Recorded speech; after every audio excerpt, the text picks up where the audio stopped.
19일 화요일 날 아침입니다. 저는 어제 이어서 고난을 이기는 믿음에 대한 고난을 이기는 제자도에 대한 말씀을 같이 나누고 있습니다. 오늘 말씀은 바로 예수님께서 시험을 받으신 말씀이죠. 마태복음 4장에 나오는데 그때 예수께서 성령에게 이끌려 마귀에게 시험을 받으러 광야로 가셨다. 그리고 세 가지 시험을 받으셨죠. 그리고 맨 마지막에는 이에 마귀는 예수를 떠나고 천사들이 나와서 수종을 들더라 라는 말로 이렇게 이 시련에 대한 이야기가 마무리됩니다. 우리는 이 말씀을 통해서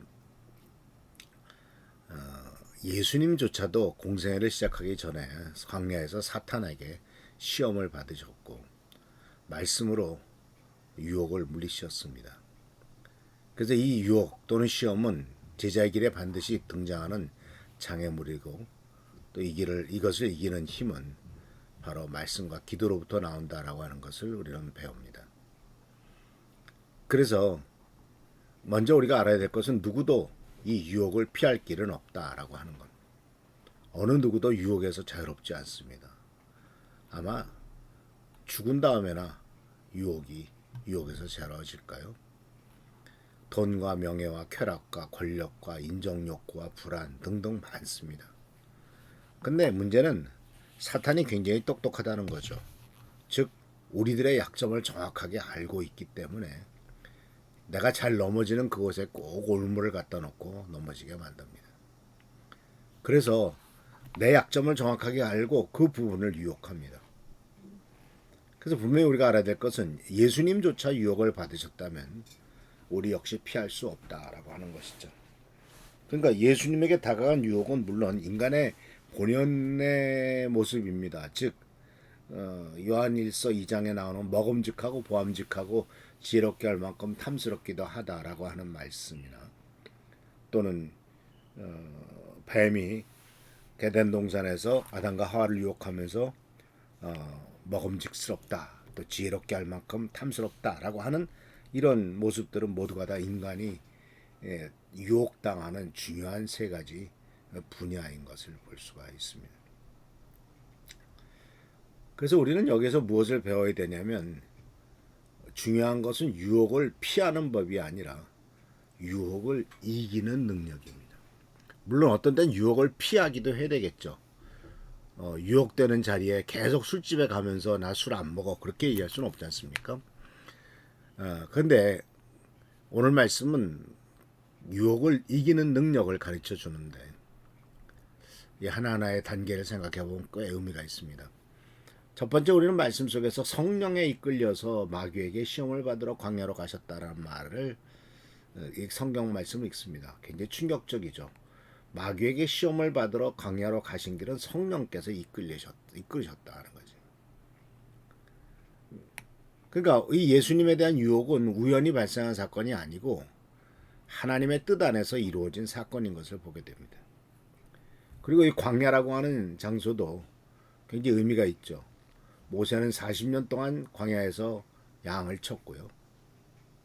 이스라엘도 40년 동안 시내 광야와 광야에서 훈련받으면서 하나님의 정체성을 하나님 백성의 정체성을 배웠죠. 430년 동안이나 되는 긴 기간 동안에 노예 생활했던 종노릇했던 그것이 뼛속 깊이 박혀있는 노예 근성을 벗기고 하나님의 자녀로서의 역할을 감당하기 위해서는 하나님의 백성의 정체성을 갖기 위해서는 한 세대가 지나야 될 만큼 오랜 기간 걸린 것을 보게 됩니다.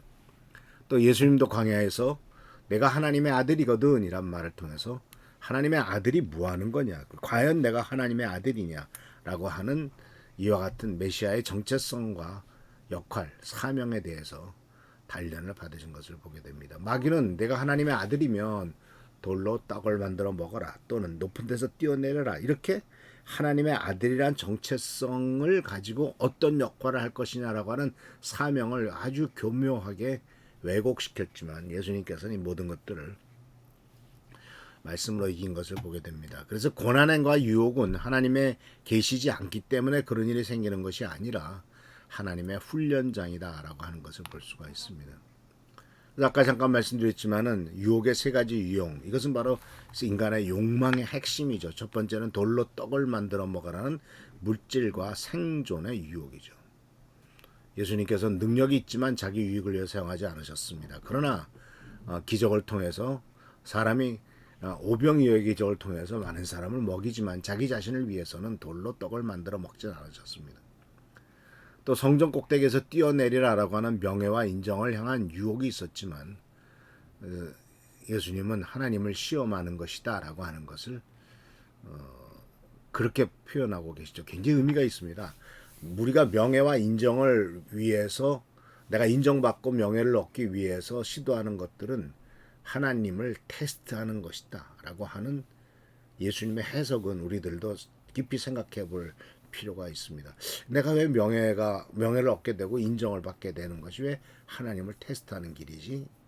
이것은 바로 군중의 인정이 하나님의 축복이냐, 그것도 또 한번 생각해 볼 아주 중요한, 다른 사람들로부터 인정받는 것이 하나님이 축복하셨기 때문이냐라고 하는 것도 생각해 볼 필요가 있다는 것이죠. 인정을 받고 명예를 얻으려고 그 높은 데서 뛰어내리라라고 말하는 것은 하나님을 테스트하는 것이기 때문에 그렇죠. 그리고 또 권력과 타협의 유혹이죠. 내게 엎드려 절하면 세상을 다 주겠다. 지름길이죠. 십자가 없이 왕이 되고 십자가를 지지 않고 영광의 자리에 들어가라라고 말을 하는데, 예수께서는 너의 하나님을 경배하고 다만 그를 섬기라라고 말하고 있습니다. 그래서 이런 모든 유혹들의 중요한 핵심은 바로 뭐냐면 하나님 없이 내 욕망을 채우고자 하는 방법이죠. 하나님 이외의 다른 방법으로 내가 원하는 것을 얻으려고 하는 방법입니다. 그것이 먹을 것이든 명예와 인정이든 권력과 타협이든 어쨌든 하나님 없이 내 방법으로 하려고 하는 것, 이것이 바로 욕망을 채우는 방법인 것을 발견하게 됩니다. 그래서 예수님께서 유혹을 이기셨죠. 그 비결은 기록되었으되라고 하는 말씀을 반복해서 말합니다. 신명기 말씀을 3번이나 인용합니다. 이것은 바로 만기에서 그렇게 된 것이 아니라 말씀이 삶의 기준이 되었기 때문이다 하는 것을 발견할 수가 있죠.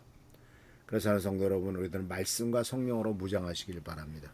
하나님의 은혜로서 모든 마귀의 시험을 이기고 승리하는 우리 귀한 성도님들 되시기를 축원합니다. 기도하겠습니다. 좋으신 주님 은혜를 감사합니다. 오늘도 주님의 은혜 가운데서 귀한 말씀으로 영육간에 강건해지기를 원합니다. 마귀를 말씀으로 이길 수 있도록 하시고 예수님처럼 하나님의 뜻을 먼저 생각하며 주님의 말씀으로 승리하는 삶이 되도록 축복하여 주옵소서. 오늘도 함께 하시고 축복하시고 채워주시길 바라옵고 예수 그리스도의 이름으로 감사하며 간절히 기도하옵나이다. 아멘. 오늘도 말씀과 축복과 은혜 가운데 승리하는 여러분 되시길 축원합니다. 할렐루야, 축복합니다.